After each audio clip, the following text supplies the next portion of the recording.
अनि यो किसिमले हामीले के माग्ने मात्रै हो र हामी भाँडा थाप्दै हिँड्ने हो र हामी भिकमङ्गा हो?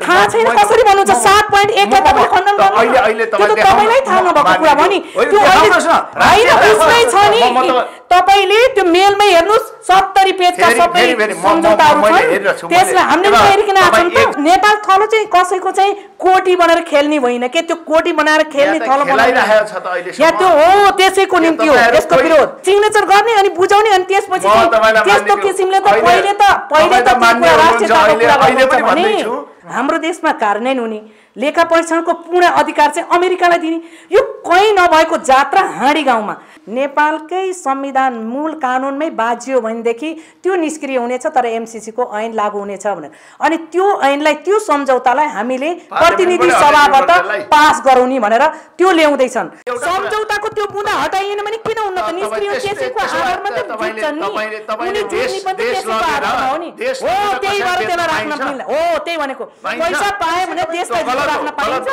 राखिने मैले त राखिसके मैले त फर्स्ट डे नै राखे फर्स्ट डे खुल्दा दिनै राखे मैले त्यसको सबै कसैले खण्डनै गरेको छैन आजसम्म कसैले जवाब दिन सकेको छैन किनकि त्यसको पछाडी आवाजै छैन एउटा गरिसके त्यति त्यो लेभलबाट गरेका सम्झौताले त्यति सहज प्रकारले भनेर तपाईले त्यो त खण्डन गर्न सक्नु पर्दैन स्पष्ट रूपमा यो राष्ट्रघाती छ हैन यो प्रकारले सार्वभौम सत्ता नै गुम्ने स्थिति छ अब यस्तो स्थितिमा त्यसलाई दाँजो राखेर यसरी यो एमसीसी स्वीकार्नु हुँदैन यसको पनि यो किसिमले हामीले के माग्ने मात्रै हो र हामी भाँडा थाप्दै हिँड्ने हो र हामी भिकमङ्गा हो भिकमङ्गाको स्थितिमा पुर्याउने हो र देशलाई उत्पादन गर्ने त्यसलाई समृद्धिको बाटोमा लैजानको निम्ति हामीसँग केही पनि नभएको हो त मान्यज्यूलाई नि यो थाहा छैन भने थाहा छैन कसरी भन्नुहुन्छ 7.1 लाई तपाईले खण्डन गर्नु अहिले तपाईलाई थाहा नभएको कुरा हो नि त्यो होइन उसमै छ नि तपाईले त्यो मेलमै हेर्नुस् 70 पेजका सबै सम्झौताहरु छन् त्यसलाई हामीले हेरिकन आछौं त त्यो नेपाली जनताले यही बुढालाई लिएर यस्तो उठेछन् कि बेकुफ नेपाली जनता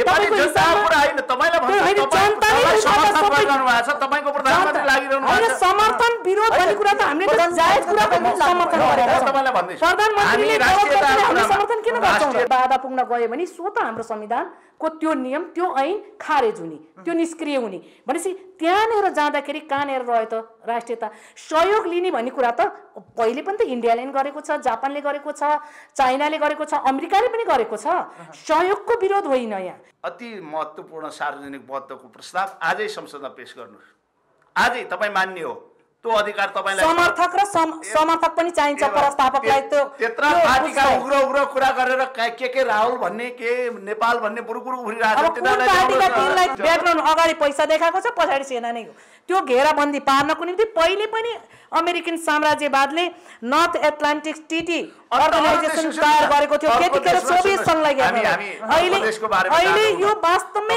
क्लियर कुरा आएको छ यो नेपाल थलो चाहिँ कसैको चाहिँ कोटी बनाएर खेल्ने होइन के त्यो कोटी बनाएर खेल्ने थलो बनाएर सुनो नेपाल अनलाइन टिभी हेरेर बस्नुभएको सम्पूर्ण दर्शक महानुभावहरू हार्दिक स्वागत छ म महेश पौडेल नेपालको राजनीतिक वृत्तमा एमसीसी यति बेला निकै तातिरहेको छ नेपाल कम्युनिस्ट पार्टीको चलिरहेको केन्द्रीय समितिको बैठकदेखि चलिरहेको प्रतिनिधि सभा राष्ट्रिय सभाका बैठकहरूमा एमसीसीले चर्चाको शिखर पाइरहँदा नेपाल कम्युनिस्ट पार्टीको यो केन्द्रीय समितिको बैठकमा पनि केही एउटा समूहले चाहिँ एमसीसीको तीव्र विरोध गरिरहेको छ भने केहीले चाहिँ यसलाई जस्ताको जस्तै पारित गरिहाल्नुपर्छ भन्ने एउटा मत रहिरहँदा नेपाल कांग्रेसले केन्द्रीय समितिको बैठक र संसदीय दलको बैठक मार्फत एमसीसीलाई निकै छिटो र यसलाई जस्ताको जस्तै पारित गरिरहनुपर्छ भनेर भन्दै गर्दा आम जनतामा एमसीसीका विषयमा केही डर त्रास र यो यसका केही भ्रमहरू पनि हुन सक्छन् भन्ने देखिएको छ र यही विषयमा कुराकानी गर्नको निम्ति आज हामीसँग सुनोल नेपालको स्टुडियोमा नेपाल कांग्रेसका युवा नेता तथा पूर्व सांसद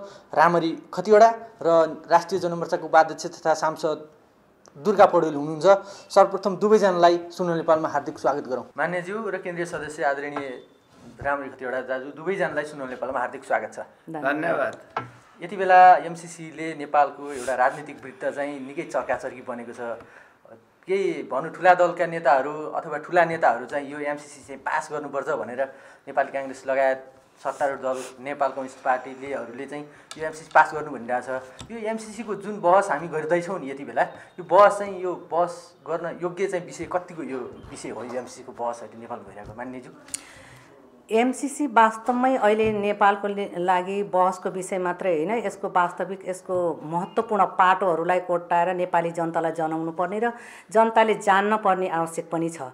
त्यसैले गर्दाखेरि एमसीसी यो मिलेनियम च्यालेन्ज कोर्पोरेसन जुन छ यसको बारेमा जुन व्यवस्थापन गरिएको छ यो वास्तवमै अहिले भन्दाखेरि बाहिर जुन कुराहरू आइरहेको छ यो आर्थिक सहयोगको निम्ति ल्याइएको हो भनेर जसरी आइरहेको छ त्यो सहयोग त देखाउने एउटा पाटो मात्रै हो। यो कुन रूपले ल्याइएको छ भने यो एमसीसीलाई ल्याउने बेलामा उनीहरूले यसको यो रणनीतिक योजना के को थियो भनेदेखि यो धेरै महत्त्वपूर्ण किसिमले यसको सैनिक रणनीतिक योजना सहित आएको रणनीतिक योजना यो सैनिक योजना चाहिँ प्रमुख हो, तर त्योसँग सहायक रूपमा हो यो देखाइदिएको त्यो आर्थिक। हाम्रो जस्तो मुलुक यो गरिब मुलुकहरूलाई आर्थिक सहयोग देखाइदिने बहानामा ल्याउने यस्तो रणनीतिक जुन योजनाहरू हुन्छ त्यो अत्यन्त भयानक अत्यन्त दूरगामी यसको दुष्परिणामहरू हुन्छन् र त्यसलाई हेर्ने हो भनेदेखि यसमा गरिएका कुनै पनि देशले कुनै देशलाई सहयोग गर्छ भनेदेखि त्यसको पछाडिका योजनाहरू के हुन् त? सहयोग निस्वार्थ भावनाले गरेको कसैले छ कि सम्बन्धित देशसँगको उसको समकक्षमा उसले लगानी गर्ने र त्यो देशले लगानी गर्ने दुईटैको कुन प्रकारको सहयोग र कुन प्रकारको त्यसमा चाहिँ फाइदा छ त्यो सबै चिजलाई हेरिकन सम्झौता एउटा हुन्छ। सम्झौता पत्र त छ नि एमसीसी को, त्यो सम्झौता पत्रमा के भनिएको छ त त्यसलाई हामीले स्पष्ट रूपमा हेर्न जरुरी छ। त्यसमा एकदम खतरनाक किसिमका बुँदाहरू त्यसमा स्पष्ट रूपमा लेखिएको छ जुन चाहिँ हाम्रो मूल नेपालको ऐन कानुनलाई नै मूल कानुन नै त्यो नै विस्थापित हुने किसिमको यदि एमसीसी को ऐनलाई बाजिने किसिमले यो एमसीसी चाहिँ के उहाँले त यति खतरनाक हो भनेर भन्नुभयो, तपाईले यसलाई पारित चाहिँ गरिरहनुपर्छ भनेर लाग्ने के हो तपाईको परिभाषा? तपाईलाई अनुरोध गर्न चाहन्छु, यो मुलुक निर्माण गर्ने बाटोमा गएका छौँ हामी। एकचोटि मैले यो अन्त पनि भनेको छु, ख्रुश्चेभले एकचोटि ड्राइभरलाई चौबाटोमा पुगेपछि के भनेछन् भने कता जाने हजुर भनेर ड्राइभरले ख्रुश्चेभको ड्राइभरले सोधेछन् रसामा, अनि ख्रुश्चेभले भनेछन् दायाँ सिङ्गल दे बायाँ मोड भनेछन्। किन दायाँ सिङ्गल दिने बायाँ मोड्ने भनेर ड्राइभरले सोद्धा विरोधी जति सब सिङ्गल दिएतिर जान्छन्, आफ्नो बाटो छोड्नु हुँदैन भनेर चाहिँ अर्को बाटोतिर हामी लाग्नुपर्छ भनेर ख्रुश्चेभले भनेछन्। त्यत्रो सङ्गत गर्दा पनि ड्राइभरले ख्रुश्चेभको कुरा बुझेको रहेनछ। अहिले देशको अवस्था त्यस्तै छ। देश हामी संविधान जारी गएपछि देश निर्माण गर्ने बाटोतिर गएका छौँ। समृद्ध मुलुक बनाउने कल्पनाका साथ प्रधानमन्त्रीका बिहान बेलुकै नयाँ नयाँ योजनाहरू आएका छन्। सपना राम्रो देख्नुहुन्छ, भलै बालुवाटारबाट उहाँ सिंहदरबार जान सकिरहनु भएको छैन स्वास्थ्य कार्डले। कम्युनिस्ट पार्टीको नाउँको पछाडि उहाँहरू फुर्का लाएर कहिलेकाहीँ राख्ने चलन थियो। कहिले नेपाल कम्युनिस्ट पार्टी मार्क्सवादी, कहिले नेपाल कम्युनिस्ट पार्टी लेनिनवादी, कहिले नेपाल कम्युनिस्ट पार्टी माओवादी, कहिले एकीकृत माओवादी, कहिले एकीकृत माओवादी लेनिनवादी। अहिले कम्युनिस्ट पार्टी मात्रै भएकोले प्रधानमन्त्रीलाई चित्त बुझेको रहेछ र उहाँ नेपाल कम्युनिस्ट पार्टीको पछाडि यति भन्ने राख्न खोज्दै हुनुहुन्छ। सारा राजाका सम्पत्ति त्यसलाई दिइरहनु भएको छ। यो परिप्रेक्ष्यमा अहिले देश फेरि कहाँ लगेर चाहिँ डिबेटमा राखिदिएको छ मिलेनियम च्यालेन्जको एउटा एमसीसी को प्रोग्राममा। अब यो डिबेट गर्ने विषय जस्तो मलाई म तपाईँलाई अनुरोध गरेँ। दुईवटा कुरा थियो यसमा। यो चाहिँ तपाईँको यसको चाहिँ डिटेलमा फेरि यसको पक्ष लिने बित्तिकै अमेरिकाको एकदम समर्थक हुने। आजसम्म तपाईँलाई अनुरोध गर्छु, म मान्य पनि भएँ, एक पटक कुनै एम्बेसीले चिया खाना र भोज डिनरका लागि हामीलाई पत्र पनि गएको छैन, गएका पनि छौँ। कसैको पक्षमा हामीलाई लाग्नुपर्ने जरुरत पनि छैन। यसको समर्थन गर्ने बित्तिकै अमेरिकी साम्राज्यवादका दलालहरू, विरोध गर्ने बित्तिकै चाइनिजहरूका सपोर्टरहरू पनि होइन। तपाईँलाई अनुरोध गर्न चाहन्छु, अमेरिकी सरकारले आफ्ना जनताको करबाट उठेका केही रकमहरू विकसनोन्मुख मुलुकहरूलाई सहयोग गर्नका लागि एउटा फन्ड खडा गर्यो। यो 2004 देखि सुरु भएको थियो। साना साना आयोजनामा केही रकम दिने, त्यो राम्ररी काम गर्यो भने थ्रेसहोल्ड भन्छ, ठुला आयोजनाहरूका लागि पनि दिने भनेर गर्यो। नेपालमा त्यतिखेर चरम विद्युतको एकदम समस्या थियो। तपाईँले देख्नु भएको छ 18 घण्टासम्म लोड सेडिङ हुने अवस्था थियो नेपालमा। बाटाघाटा थिएन। तर उसले के भन्यो भने एउटा प्रजातान्त्रिक मुलुकलाई यो सहयोग गर्न सकिन्छ भने उनीहरू लागे। प्रजातन्त्रका आफ्नै नर्म्स छन्, कानुनी मान्यता, कानुनी राज्य, प्रेस स्वतन्त्रता, वाक स्वतन्त्रता, जति अन्तर्राष्ट्रिय कानुन प्रजातन्त्रभित्रका मानव अधिकारभित्रका कुराहरू छन् यी सबै भएका मुलुकमा हामी सहयोग गर्छौँ भनेर लागे दक्षिण एसियामा नेपाललाई पहिलोचोटि यो 55 मिलियन झन्डै 55 अरब रुपियाँ सहयोग गर्ने अमेरिकी सरकारले वचनबद्धता जाहेर गर्यो। यसमा धेरै 5-6 जना प्रधानमन्त्रीहरू झलनाथ खनाल, माधव नेपाल, बाबुराम भट्टराई, शेरबहादुर देउवा, पुष्पकमल दाहाल, त्यसपछि सुशील कोइराला, केपी शर्मा ओली सहितका प्रधानमन्त्रीहरू भए, धेरै अर्थमन्त्रीहरू भए, बाबुराम भट्टराई, त्यसपछिबाट आएर सुरेन्द्र पाण्डे, विष्णु महरा, विष्णु पौडेल, कृष्णबहादुर महरा, वर्षमान पुनदेखि ज्ञानेन्द्रबहादुर कार्की, रामशरण महसम्म भए र सबै त्यहाँ अर्थ मन्त्रालयको एउटा टोलीले के गर्यो भन्नुहुन्छ भने 2012 पछि यो पैसा केका लागि चाहिँ युज गर्ने भनेर तत्कालीन सचिव शान्तराज सुवेदी जो उहाँकै जिल्लाको हुनुहुन्छ प्युठानकै व्यक्तिगत रूपमा भन्नुहुन्छ भने उहाँ भोट हाल्ने बेलामा कता हाल्नुहुन्छ मलाई थाहा छैन, त्यो म कसैमा त डाउट अफ बेनिफिट पनि गर्न चाहन्न, तर अर्थ मन्त्रालय पनि एउटा टिम बस्यो। सबै राष्ट्रघाती मात्रै टिम थिए, सबैलाई शङ्का गर्न पाइँदैन, सबै राष्ट्रघाती मात्रै थिए भने तर यो आएर पछि आएर रणनीतिसँग जोडेर आयो कहाँ रहेछ रणनीति, कहाँ उल्लेख रहेछ पछिल्लो जुन होइन सुन्नु न, म तपाईँलाई थाहा छैन, त्यो थाहा छैन। नेपालको सार्वभौमिक एकता, सार्वभौमिक अखण्डता, नेपाल र नेपालीको स्वाभिमानप्रति आँच आउने छ भने त्यसलाई कुनै पनि हालतमा स्वीकार्नु हुँदैन, कोही पनि गर्दैन। तर यी कुरामा कहीँ आँच आउँदैन भने चाहे चाइनिजले दियोस्, चाहे इन्डियनले दियोस्, चाहे अमेरिकनले दियोस्, चाहे जापानिजले दियोस्, चाहे जर्मनीले दियोस्, नेपाललाई दिन्छ भने सहयोग गर्न सक्छ र बिना शर्त। फेरि यसमा यो लोन होइन, सहयोग हो। अब यहाँ अमेरिकी सेना ल्याएर डङडङटी गोली चलाउनु हो भने कसले मान्छ यार? त्यो मान्छ कसैले? अमेरिकी सेना ल्याएर राखेर चाहिँ तपाईँको काम गर्नु हो भने कोही मान्छ? मलाई लाग्दैन। होइन सहयोग। अब म त अहिले त हामी सरकारमा छौँ न, झन्डै 2/3 सरकार छ, हिम्मत छ सरकारले भने क्यान्सल गरेर पनि देखाओस्, हामी के भन्ने यसमा यो धेरै बहसको विषय छैन। तर समृद्ध नेपाल र नेपालीका लागि यदि ल्याउन सक्छ भने अरू 55 अरब चाइनैबाट ल्याओस् न, हामीलाई के भयो र? तर नेपालको स्वाभिमानता, राष्ट्रिय एकता, भौगोलिक अखण्डतालाई आँच नपुग्ने गरी आउँछ भने त्यसमा हामीलाई सहयोग छ। यो विषयमा म धेरै यो चाहिँ लागु नै हुनुपर्छ भनेर पाखुरा सुर्किने, हुनै हुँदैन भनेर पाखुरा सुर्किने पक्षमा छैन। म सरकारलाई अनुरोध गर्छु, राम्रा काम नराम्रा काम, हिजो शेरबहादुर देउवा पाला भएका सबै कामहरू हामीले क्यान्सल गऱ्यौँ भन्ने केपी ओलीले हिम्मत छ भने क्यान्सल गरौँ न। यसमा म केही यो लागु नै हुनुपर्छ भनेर पनि म भन्दिनँ, लागु हुनु हुँदैन पनि भन्ने। तर नेपाल र नेपालीको फाइदाका लागि छ भने ल्याए हुन्छ, छैन भने नल्याए हुन्छ। भने त्यहाँ कुनै हाम्रो अहिलेको जुन सम्झौता छ त्यसमा पहिलो कुरा यो सम्झौता होइन, स्पष्ट रूपमा यो रणनीतिसँग जोडेको छैन भन्ने कुरा छैन। स्पष्ट जब यो विवाद आयो, जब यो एमसीसीको विवाद आयो, त्यसपछि अमेरिकन दूतावासले र स्वयं त्यहाँको सहायक मन्त्रीले, अमेरिकनको सहायक मन्त्रीले नै त्यो स्पष्ट रूपमा के भन्नुभएको छ भनेदेखि यो एमसीसी के अरे मिलेनियम यो च्यालेन्ज कर्पोरेसन जुन हो त्यो चाहिँ इन्डो पेसिफिक रणनीतिको अङ्ग हो भनेर उहाँले स्पष्ट गरिसक्नु भएको छ। अनि त्यो अङ्ग हो भनेर स्पष्ट गरेको पनि मूल कारण के भने जब यो डिबेट सुरु भयो अनि एमसीसी के हो, यो वास्तवमा सैन्य रणनीति हो कि होइन, योसँग जोडिएको छ कि छैन, त्यो त जब एकदम चर्को रूपमा आवाज आएपछि त्यसलाई स्पष्ट रूपमा उहाँले भन्नुभयो। त्यो भनिसकेपछि स्वयं दूतावासले त्यो स्पष्ट गरिसकेको कुरालाई त्यो त मूल आधिकारिक दस्तावेज भयो नि त्यो बोली त। अनि उहाँहरूले नै स्पष्ट गरिसके यो रणनीति सैन्य रणनीति होइन, इन्डो पेसिफिकसँग यो एमसीसीको केही ऊ नै छैन भन्ने किसिमले त न अमेरिकाले बोल्न सक्यो कि बोल्न पर्यो नि। यो सैनिक रणनीति योजनाभित्रको यो अङ्ग होइन यो एमसीसी, यो हामीले स्वतस्फूर्त किसिमले सहयोग गरेका मात्रै हौँ भनेर भन्न पर्यो। यो आइसकेपछि 10 बुँदे स्वयं अमेरिकाले पनि खण्डन गरेको छ, त्यो खण्डनमा पनि अलिकति अघि नै तपाईँले भन्नुभयो अमेरिकाले जुन हामीलाई सहयोग निशर्त एउटा अनुदान दिँदैछ भन्दै गर्दाखेरि अमेरिकन राजदूतले पटक पटक अहिलेसम्म 3 चोटि चाहिँ उसले खण्डन गरेर पास गर भनेर हामीप्रति देखाएको सदायता मात्रै हो त। एउटा अनुरोध गरेँ, नेपालमा हिजोको अस्थिर सरकारको बाट देख्नु भएको छ।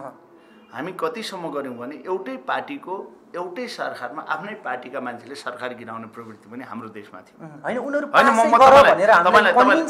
तपाईँलाई दुईवटा कुरा छ, आफूले करबाट आफ्नो कर कटौती गरेर एउटा विकासोन्मुख देशलाई दिएको पैसा कानुनी रूप धारण गर उद्योगमा पनि जानुपर्ने, खनिजमा पनि जानुपर्ने, वनमा पनि जानुपर्ने, विज्ञान प्रविधि मन्त्रालयमा पनि जानुपर्ने, ऊर्जामा पनि जानुपर्ने, ट्रान्समिटरका लागि प्राधिकरण पनि जानुपर्ने, सबै ठाउँ जाने कुरालाई हामीले होइन कानुनका रूपमा 5 वर्षभित्र यो आयोजना सम्पन्न गर्नुपर्ने हो। पार्लियामेन्टबाट पारित गरेर देऊ, हामी गर्छौँ भनौँ। कहाँ तपाईँको म त के कस्तो कुरासम्म सुन्दैछु भने यसको लागि इन्डियाको अनुमति चाहिने, इन्डियामा गर्न त इन्डियाकै अनुमति चाहिन्छ नि, नेपालमा गर्न हामी नेपालीलाई नसोधिकन नेपालको अनुमति नलिकन हुन्छ? हाम्रो कानुनसँग कहीँ बाजियो भने हामी त्यसलाई स्वीकार गर्छौँ? हाम्रो संविधान, हाम्रो कानुन, हाम्रो सार्वभौमिकताभन्दा बाहिर गएर कुनै पनि स्वीकारिँदैन र स्वीकारेको पनि छैन। तपाईँलाई अनुरोध गर्न चाहन्छु, राष्ट्रियताभन्दा ठुलो कसैका लागि पनि प्यारो हामी पनि नेपाली हौँ, हामीलाई पनि राष्ट्रियताभन्दा प्यारो केही छैन। उग्र नारा लाएर मात्रै पनि कहिलेकाहीँ मुलुक बत्दैन, झन् त्यसले त विखण्डनको बाटोतिर लान्छ उग्रताले। त्यसैले म अनुरोध के हो भन्नुहुन्छ भने मैले फेरि पनि भने यो कसले के भन्नु होइन, यदि नेपाललाई यो 55 अरब रुपियाँ आवश्यकता छ बिना शर्त, लोन पनि होइन, सहयोगका रूपमा ल्याएर हामी यसलाई उपयोग गर्न सक्छौँ भने किन उपयोग नगर्ने भन्ने हो। यसमा डिबेट गराएर तपाईँले हामीलाई कोही अमेरिकन पक्ष कोही विपक्षको रूपमा तपाईँले नलिनु होला। तर एउटा कुरा देशलाई फाइदा हुने काम छ भने मैले अघि पनि भने चाइनिजले नै यसै किसिमले दियो भने किन नलिने यार, सहयोग गर्छु भनौँ सहयोग, तर लिने नलिने जिम्मा गभर्मेन्टको। अहिले पनि मैले फेरि भने क्रान्तिकारी गभर्मेन्ट छ, कम्युनिस्टको गभर्मेन्ट छ, हिम्मत छ भने देखाओस् न त, होइन हामीलाई चाहिँदैन भनेर। आफू कहीँ आर्थिक रूपमा अहिले न नयाँ उद्योग धन्दा खोलेका छन्, न लगानीको वातावरण छ, न कसैले सहयोग गर्छ, न जनतालाई निचोरेर कर भन्दा बाहेक केही लिनु छैन, अर्काले गरेको सहयोग पनि नलिने अनि आफू पनि कहीँबाट ल्याउन नसक्ने हो भने त त्यहाँभन्दा बाहेक के भन्ने। हामीले केही भन्नु छैन यसमा। मैले तपाईँलाई फेरि पनि भने यसलाई समर्थनै भनेर तपाईँको हामीले यहाँ जुलुस निकाले यो लाग भनेर हिँड्नु पनि जरुरी छैन, विरोध भनेर फेरि मुर्दाबाद भन्दै हिँड्नु पनि जरुरी छैन।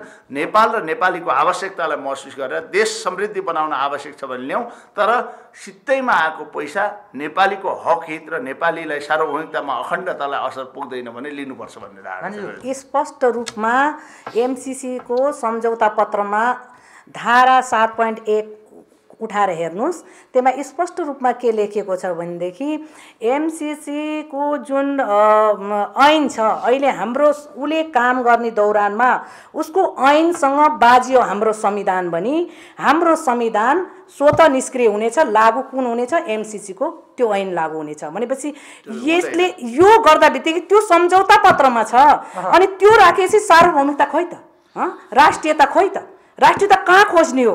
कुनै पनि सम्झौता पत्र भनेको त त्यो दस्तावेज भनेको त हस्ताक्षर गरेपछि त त्यो लिखित दस्तावेज त अखण्ड हुन्छ, त्यो त लागू हुन्छ नि।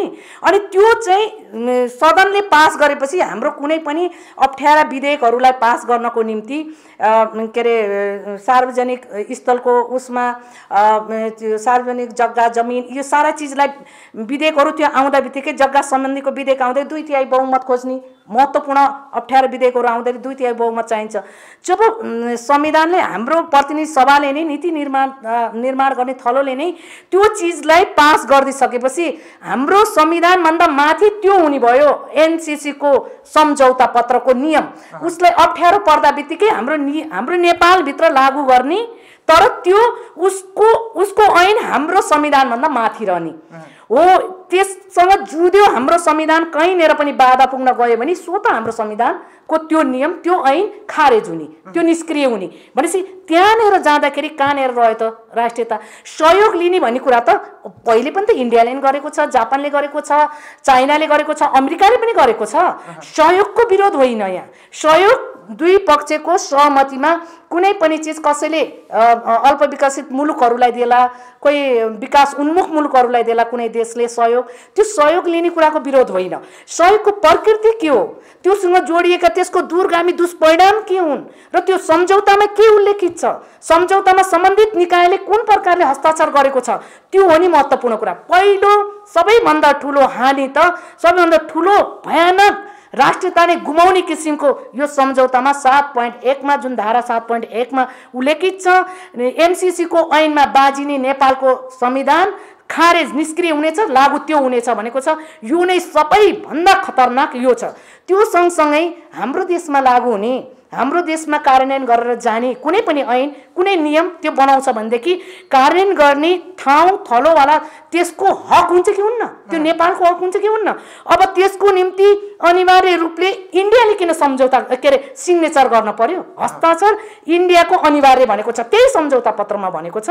अब इन्डियाको हस्ताक्षर दुई देशभित्रको सम्झौता हो भने तेस्रो पक्षको हस्ताक्षर अनिवार्य किन राखियो?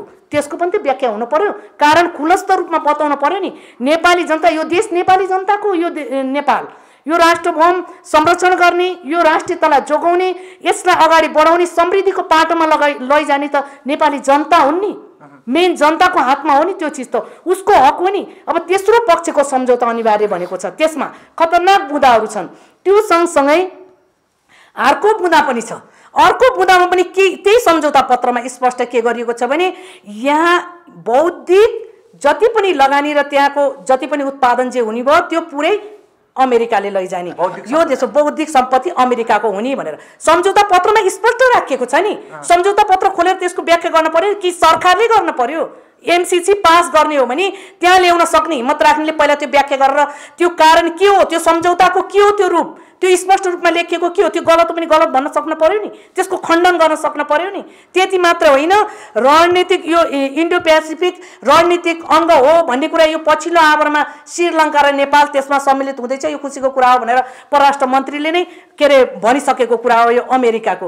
अब यो किसिमले ल्याइसकेको सम्झौता पत्रमा त्यही लेखेको छ सबै चिज। त्यसको फेरि त्यसको लेखा परीक्षण गर्ने अधिकार अमेरिकालाई मात्रै छ, हाम्रो देशमा कार्यान्वयन हुने लेखा परीक्षणको पूर्ण अधिकार चाहिँ अमेरिकालाई दिने।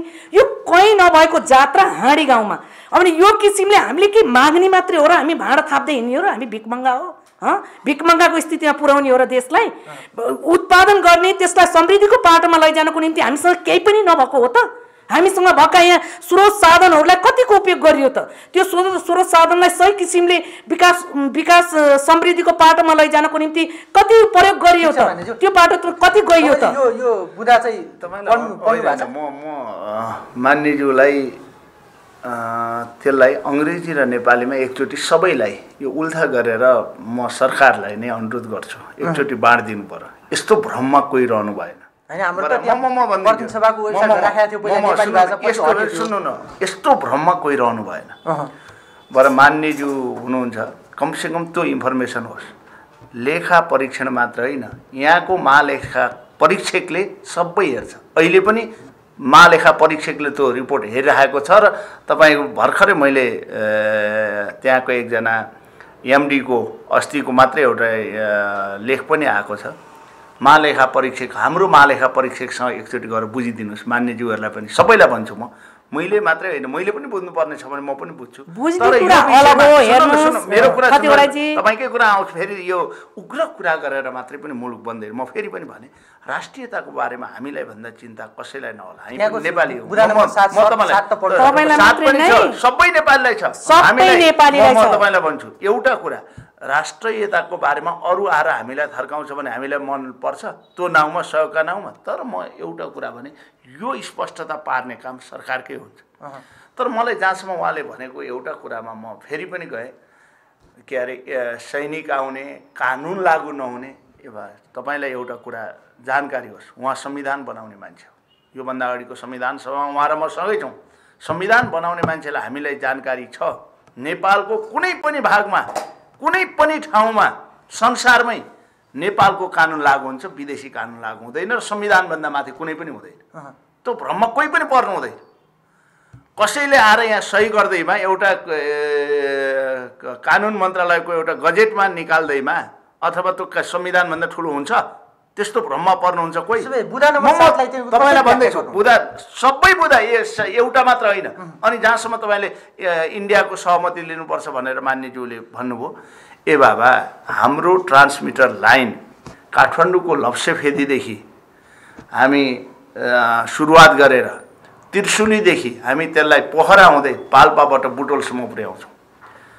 झन्डै 3900 मेगावाट विद्युत क्षमता भार गर्न सक्ने ट्रान्समिटर लाइन गोरखपुरसम्म, बुटोलदेखि गोरखपुरसम्म पनि, त्यहाँबाट हामीसँग बढी भयो भने इन्डियालाई बेच्ने गरी ट्रान्समिटर लाइन गोरखपुरसम्म पुर्याउने कुरा उल्लेख गरिएको छ।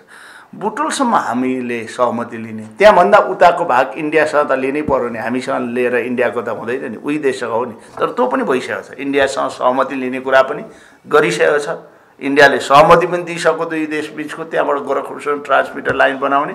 यो ठुलो डिबेट गरेर यसलाई म यो चाहिँ राष्ट्रवादी भन्ने देखाउनु पनि छैन। यो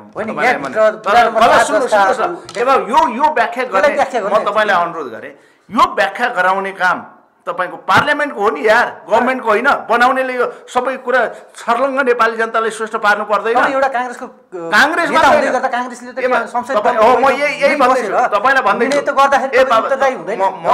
राष्ट्रियताको बारेमा नि काङ्ग्रेस मात्र होइन, सारा नेपालीहरू एक भएर अहिले यत्रो सीमा मिचिएको बारेमा कोही बोल्न सक्यो? हामीले त सरकारलाई भन्यौँ न, सीमाका कुराहरू, सीमाको यो परिवर्तन हुँदाखेरि इन्डियाले ल्याउँदाखेरि पार्लियामेन्टमा जाने हामीले त सरकारलाई एकमुष्ट सारा नेपालीले छिटो कुटनीतिक रूपमा समाधान गर भन्यौँ न। सरकार सुतेर बसेको छ। यस्ता इस्युहरूमा राष्ट्र एक भएर लाग्नु पर्दछ, सबै एकमत हुनुपर्दछ। यो तेरो र मेरो भन्ने कुरै होइन। यो म फेरि पनि अनुरोध गरेँ, यदि सार्वभौमिक एकता, सार्वभौमिक अखण्डता, राष्ट्रिय स्वाभिमानतालाई आँच आउने कुनै पनि प्रकारका यस्ता छन् भने त्यसलाई कसैले गर्न सक्दैन।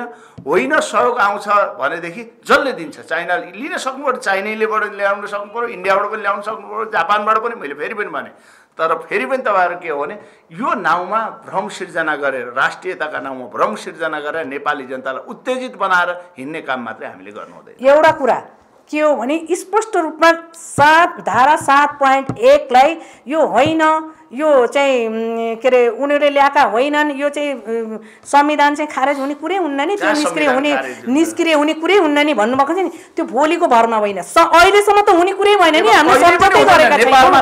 सम्झौताको त्यो बुँदा हटाइएन भने किन हुन्न त? निष्क्रिय त्यसैको आधारमा त जुट्छन् नि, उनी जुट्ने पनि त्यसैको आधारमा हो नि। हो त्यही भएर त्यसलाई राख्न मिल्दैन। हो त्यही भनेको, पैसा पाए भने देशलाई धितो राख्न पाइन्छ?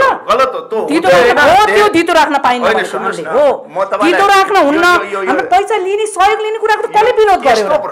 सहयोग लिने कुराको कसले विरोध गर्यो? जनतालाई भ्रमको कुरामा राख्नु कसैले पनि हुँदैन। मैले फेरि पनि भने, मान्नेज्यूलाई नि यो थाहा छैन भने थाहा छैन कसरी भन्नुहुन्छ? 7.1 लाई तपाईले खण्डन गर्नु अहिले तपाईलाई थाहा नभएको कुरा हो नि। त्यो होइन उसमै छ नि, तपाईले त्यो मेलमै हेर्नुस् 70 पेजका सबै सम्झौताहरू छन्। त्यसलाई हामीले नहेरिकन आएको नि, नहेरिकन आएको त होइन नि। त्यो नेपाली जनताले यही बुढालाई लिएर यस्तो उठेछन् कि बेकुफ नेपाली जनता? नेपाली जनताको कुरा होइन, तपाईलाई भन्छु, जनताले समर्थन गर्नुभएको छ, तपाईको प्रधानमन्त्री लागिरहनु भएको छ। समर्थन विरोध भन्ने कुरा त हामीले जायज कुरा पनि समर्थन गरेका छौँ। प्रधानमन्त्रीले समर्थन किन गर्छौँ? राष्ट्रियताको कुरामा हामी लाग्छौँ, यो बकम फुसे कुरामा बहस गराएर के तपाईँलाई पनि फेरि भने मैले, ए बाबा नेपालको सारा जनता यति हुने तपाईँ एमसी जस्तो विषय कस्तो कुरा गर्नुहुन्छ? यो म साँच्चै भन्छु भने कुरै होइन नि, यो त राष्ट्रियतासँग जोडेको कुरा हो नि।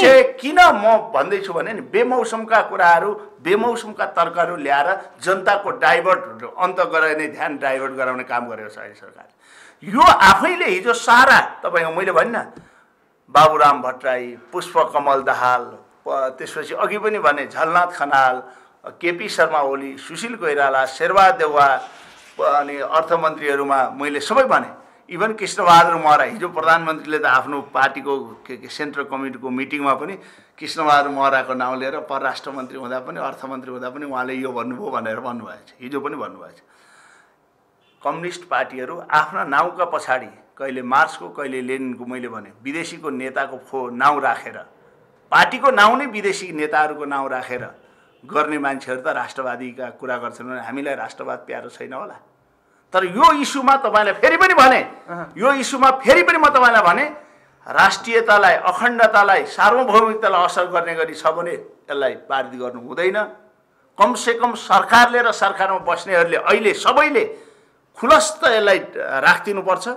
तर भ्रमको खेती गरेर 7 नम्बर बुदामा यो छ, 8 नम्बर बुदामा हाम्रो कानुन हाम्रो देशभित्र कार्यान्वयन भए अरू हुन्छ यार, त्यस्तो कुरा गरेर कहीँ बकम भुइयो कुरा गरेर हिँड्नुहुन्छ। ए त्यसरी त ऐन त सम्झौता गरेपछि तपाईँले मान्दैन भनेर मिल्छ? सम्झौता नहुँदासम्म हो। सम्झौता कुनै पनि चिज हुन्छ भने केसँग संविधानले बाधा हुन्छ भनेदेखि एउटा सम्झौता गरिसकेपछि त्यो लेभलबाट गरेका सम्झौताले त्यति सहज प्रकारले भनेर तपाईले त्यो त खण्डन गर्न सक्नु पर्यो नि सरकारले त्यो हो भने त सरकारले खण्डन गर्न पर्यो नि आएका कुराहरूलाई त्यो किसिमले भन्न सक्नु पर्यो नि कहाँनिर छ त्यो सिग्नेचर गर्ने अनि बुझाउने अनि त्यसपछि त्यस्तो किसिमले त पहिले त राष्ट्रियताको कुरा गर्नुहुन्छ भने तपाईँ आजै अति महत्त्वपूर्ण सार्वजनिक महत्त्वको प्रस्ताव आजै संसदमा पेश गर्नुहोस् आजै तपाईँ मान्ने हो त्यो अधिकार तपाईलाई समर्थक र समर्थक पनि चाहिन्छ प्रस्तावकलाई त्यो त्यत्रा पार्टीका उग्र कुरा गरेर के राहुल भन्ने के नेपाल भन्ने बुरुकुरु उफ्रिरहेको छ पार्टीका तिनलाई कुरा हामीलाई थाहा छैन हैन कुन पार्टीले भीम राहुल ती केहरू बुरुकुरु उफ्रिरहेछ नि त ल्याउनुहोस् न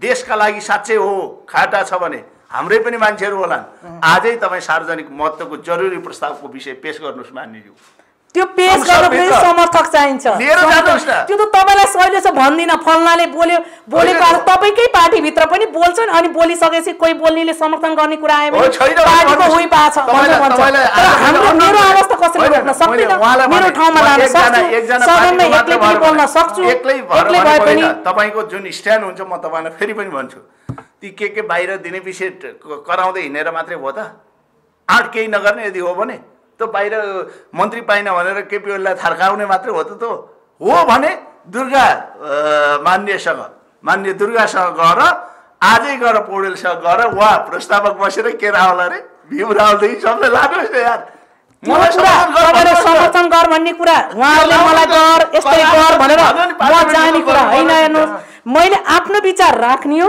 जनता हो मैले विश्वास सबभन्दा ठुलो गर्ने मैले जनतालाई नेपाली जनताको माझमा मैले यो कुरा राखेको छु स्पष्ट रूपमा यो राष्ट्रघाती छ हैन यो प्रकारले सार्वभौम सत्ता नै गुम्ने स्थिति छ अब यस्तो स्थितिमा त्यसलाई दाजो राखेर यसरी यो एमसीसी स्वीकार्नु हुँदैन यसको विरोध गरेर जानुपर्छ भनेर राखेको कुरा त्यो त्यही पक्षमा नेपाली जनताहरू छन् त्यसैले यो लाग्नुपर्छ त्यस्तो हो भने तर तपाईलाई भने कमसेकम एउटा कानुनको ज्ञाताले के चाहिँ संविधान बनाउने मान्छेले हाम्रो देशमा अरूको संविधान लागू हुँदैन है तपाईँ ढुक्काउनुहोस् संविधानको विरुद्धहरू छुट्यो भने भनेर आएको छ हो नदिनलाई त्यसलाई खण्डन गर्न पर्यो के तपाईले यहाँ त्यतिकै भनेको भएन नि त्यस्ता सम्झौताहरूलाई त खारेज गर्न पर्यो नि कुनै पनि हालतमा त्यो हुँदैन कानुन संविधानभन्दा ठुलो हुँदैन सम्झौता झन् ठुलो हुँदैन ए बाबा तपाईँ 93% त्यसरी जनताबाट निर्वाचित भएका प्रतिनिधिले त्यो संविधान चेन्ज गरेर 2/3 बहुमत चाहिन्छ कि त यतिकै मान्छेले भनेर चेन्ज हुने प्रधानमन्त्रीले गरे भने चाहिँ थाहा छैन मलाई हैन यो सम्झौतालाई 2/3 बहुमतले के सर्वसम्मतले पास गर्ने किसिमले त्यहाँ ल्याउँदै छन् हैन यो त्यही भएर त ल्याउँदै छन् नि त्यहाँ पास गरिसकेपछि संविधान त्यही ल्याएर प्रतिनिधि सभाबाट 2/3 भन्दा बढीले पास गराएर लैसकेपछि अस्थिर सरकार हुन्छ कानुनी झन्झट हुन्छ यसलाई हामीले लागू गर्दा हामी 5 वर्षको अवधिमा सक्ने हौं हामीलाई समय दिनुहोस् यो पैसा सदुपयोग होस् हामीलाई विभिन्न झन्झटहरू नआउन् भन्ने उहाँहरूको चाहना हो ठीक छ तपाईले भने म त्यसैमा म तपाईहरुले जान्छु तर फेरि पनि भने म यी बेमौसमका बाजा बजाएर अर्थ छैन अहिले तपाईलाई फेरि पनि भन्छु म यो लागू हुने नहुने आउनुपर्छ आउनु पर्दैन त सबै म मात्रै सबै राइट पनि हुन्न सबै नेपालका मदेखि बाहेकका सबै बकम फुसे मात्र पनि होइनन् त्यो तपाईलाई अनुरोध गर्छु अर्थ मन्त्रालयमा एउटा टिम वर्क बनाएको थियो ती सबै राष्ट्रघाती मात्रै थिए त त्यहाँ बस्ने मान्छेहरू के का लागि पैसा लिने नलिने त त्यहाँ छ नि हामी भन्छौँ नि हामी नै भन्छौँ नि देशलाई त बन्दकी राखेर त हामी केही गर्न सक्दैनौँ नि यो लोन पनि होइन नि फेरि तपाईलाई अनुरोध गरेको यो त सहयोग हो यदि सहयोग पहिलो फेरि साउथ एसिया भए दक्षिण एसिया पहिलो नेपाल मात्रै हो पहिलोचोटि गएको पहिलो नेपालले मात्रै यो ग्रान्ट पाउँदैछ श्रीलङ्का पनि होइन माग्न त गयो उसले 2-3 क्राइटेरिया राखेको छ भने नि मैले यो सुशासन हुनुपर्ने कानुनी राज्य हुनुपर्ने मानव अधिकारको राम्रो स्थिति हुनुपर्ने त्यसमा पनि प्रजातान्त्रिक संस्कारको गभर्नमेन्ट हुनुपर्ने कुनै तानाशाही जस्तो नदेखिनु पर्ने भले अहिले प्रधानमन्त्री त्यतातिर लम्किरहनु भएको छ अलि कुद्दै हुनुहुन्छ त्यही आशयमा ती कुराहरू उल्लेख गरेर उनीहरूले सहयोग गरेका कुरा सोचनीय के मानेमा छ भने जस्तो हाम्रो देशमा हामी चाहिँ अनुदान दिँदैछौँ कुनै देशले दिँदैछ जस्तो उसले चाहिँ परियोजनाहरूको सम्भाव्यता अध्ययन पनि केही धेरै लामो वर्षदेखि यो गर्दैछ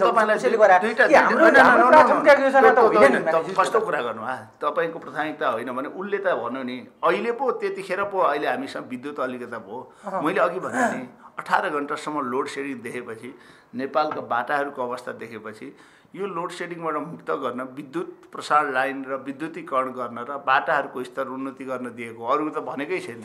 त्यहीका पूर्व भन्नलाई जे भने पनि देखाउने एउटा स्रोत या सहयोग मात्रै हो भनेर पैसा आर्थिक अगाडि देखे पनि सायदमा त्यही सैन्य रणनीति नै हो। अब त्यो किसिम त्यो रणनीति अनुसार आकै हो यो हो भने त्यही भएकै कारण यसको विरोध हाम्रो खाली विरोध त्यही कारण। अमेरिकन समर्थक र कसैका विरोधी पनि हुन, तर यो नाउँमा यहाँ नेपाली जनतालाई जुदाउनु पर्ने जरुरी म देख्दिनँ। मैले अहिले पनि भने नि त मान्य दुर्गा मान्यज्यूलाई आजै सार्वजनिक महत्त्वको जरुरीको प्रस्ताव दर्ता गर्नु न, यो चाहिँदैन भने।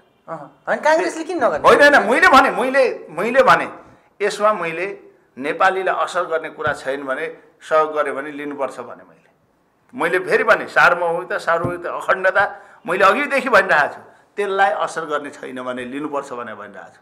लिनु हुँदैन भन्ने छ। आफू फेरि पनि भने यो त शेरबहादुर देउवा पाला भएको रहेछ नि भनेर कसैले भन्छ भने सबै शेरबहादुर देउवा पाला भएका सरकारले निर्णय क्यान्सल गर्छ भने क्यान्सल गरोस् नि त, अन्तबाट ल्याओस् के भयो त। यस्तै तर यो कुरामा झगडा नेपाली जनतालाई गराउने र यो बिना कामका मुद्दाहरूमा नेपाली जनतालाई डिबेट गराउने वास्तवमै झगडा भन्दा पनि यो विषयमा नेपाली जनतालाई स्पष्ट गराउनु पर्ने जरुरी हुन्छ। प्रेसहरूको त्यो अधिकारभित्र पनि हो र त्यसरी लाग्न पर्छ। यो जगत भनेकै नेपाली जनतालाई सजग बनाउने ठाउँ हो, त्यसमा इन्फर्मेसन दिनुपर्छ। यी बुँदाहरूको खण्डन आजसम्म आउन सकेको छैन, यो गएको गइ छ, यो प्रेस मार्फत पनि गएको छ, जनता मार्फत पनि गएको छ, हरेक कार्यक्रम मार्फत गएको छ। कसैले यसको यो बुँदाको खण्डन गरेको छैन। आजसम्म यो बुँदाको कसैले खण्डन गरेको छैन यो सम्झौताको बुँदाको। भने त्यो सम्झौता जब सार्वभौम सत्तै गुम्ने किसिमको सम्झौता छ भने त्यसलाई मानेर किन जाने, त्यसलाई किन पास गराउने, त्यहाँ त्यसलाई किन विरोध गर्ने? असर गर्ने खालको छ भने कोही मान्दैन, मान्नु पनि हुँदैन। नेपाल भन्दा ठुलो के हैन। तर यो चाहिँ कहीँ उल्लेख नभएको कुरालाई यो चाहिँ अमेरिकाको कसैलाई चाहिँ चाइनाको नाउँ मनपर्ने, कसैलाई अमेरिकाको नाउँ मनपर्ने, कसैलाई भारतको नाउँ मनपर्ने, कसैलाई त्यो देख्ने बित्तिकै चाहिँ चिडचिड हुने यो कुरा पनि हामीले गर्दा कति सुहाउँछ त्यतातिर जानुपर्छ।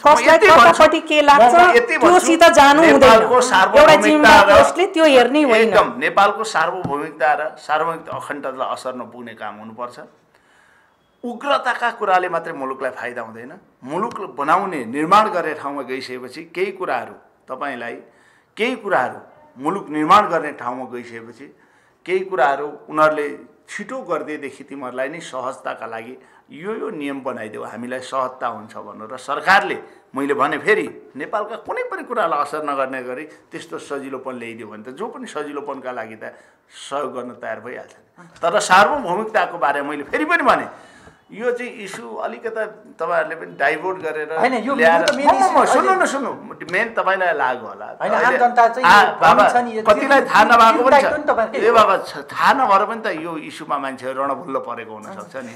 तर फेरि पनि थाहै नभएको भए यत्रा जनताले उठाए, दुनिया के रे जनताले आक्रोश व्यक्त गर्दै त्यसको खण्डन पुरै बुदा बाई लिएर गर्दै त्यसको खण्डन कसैले नगर्ने हैन। आजै पार्लियामेन्टमा तिनै कुरा प्रधानमन्त्री मैले त फर्स्ट डे नै राखे, फर्स्ट डे खुल्दा दिनै राखे मैले। त्यसको सबै कसैले खण्डनै गरेका छैन। आजसम्म कसैले जवाब दिन सकेको छैन किनकि त्यसको पछाडि आवाजै छैन। किनभने यसलाई खण्डन गर्न सक्ने क्षमता कसैलाई छँदै छैन, किनभने त्यो गलत छ। र यो इन्डो पेसिफिक रणनीति त्यसको अङ्ग हो। आउँछै त्यो देखाउने रूपमा आउँछै त्यो पछाडि ब्याकग्राउन्ड अगाडि पैसा देखाएको छ, पछाडि सेना नै हो। त्यो घेराबन्दी पार्नको निम्ति पहिले पनि अमेरिकन साम्राज्यवादले नर्थ एटलान्टिक ट्रिटी अर्गनाइजेसन तयार गरेको थियो, त्यतिखेर सोभियत संघलाई अहिले यो वास्तवमै क्लियर कुरा आएको छ। यो नेपाल थलो चाहिँ कसैको चाहिँ कोटी बनाएर खेल्ने होइन के, त्यो कोटी बनाएर खेल्ने थलो बनाइरहेको छ त अहिले या त्यो हो त्यसैको निम्ति हो यसको विरोध। कोही चाइनिजले खेलाएको होला, कोही अरूले खेलाएको होला। म यो कोसँग खेलेछ हामीलाई थाहा छैन, चाइनासित खेलेछ कि अमेरिकासित खेलेछ कि इन्डियासित खेलेछ, तर हाम्रो पनि त्यो सार्वभौमिक राष्ट्रियताको बारेमा कुनै कम्प्रोमाइज हुँदैन। हुँदैन, कोहीसँग कम्प्रोमाइज हुनु हुँदैन भनेर यो लडाई नेपाली जनताले पनि समर्थन गरेको। आजको एमसीसी को लडाई नेपाली जनतालाई आज बोलेको आगो यही भएर हो। राष्ट्रियता प्रेमी राष्ट्रप्रेमी भावना जागृत भएर हो, त्यो सार्वभौमिकताको भावना जागृत भएर हो नेपाली जनता उठेको। नभए किन विरोध गर्छ, त्यसको खण्डन किन छ? तपाईलाई धन्यवाद पनि छ।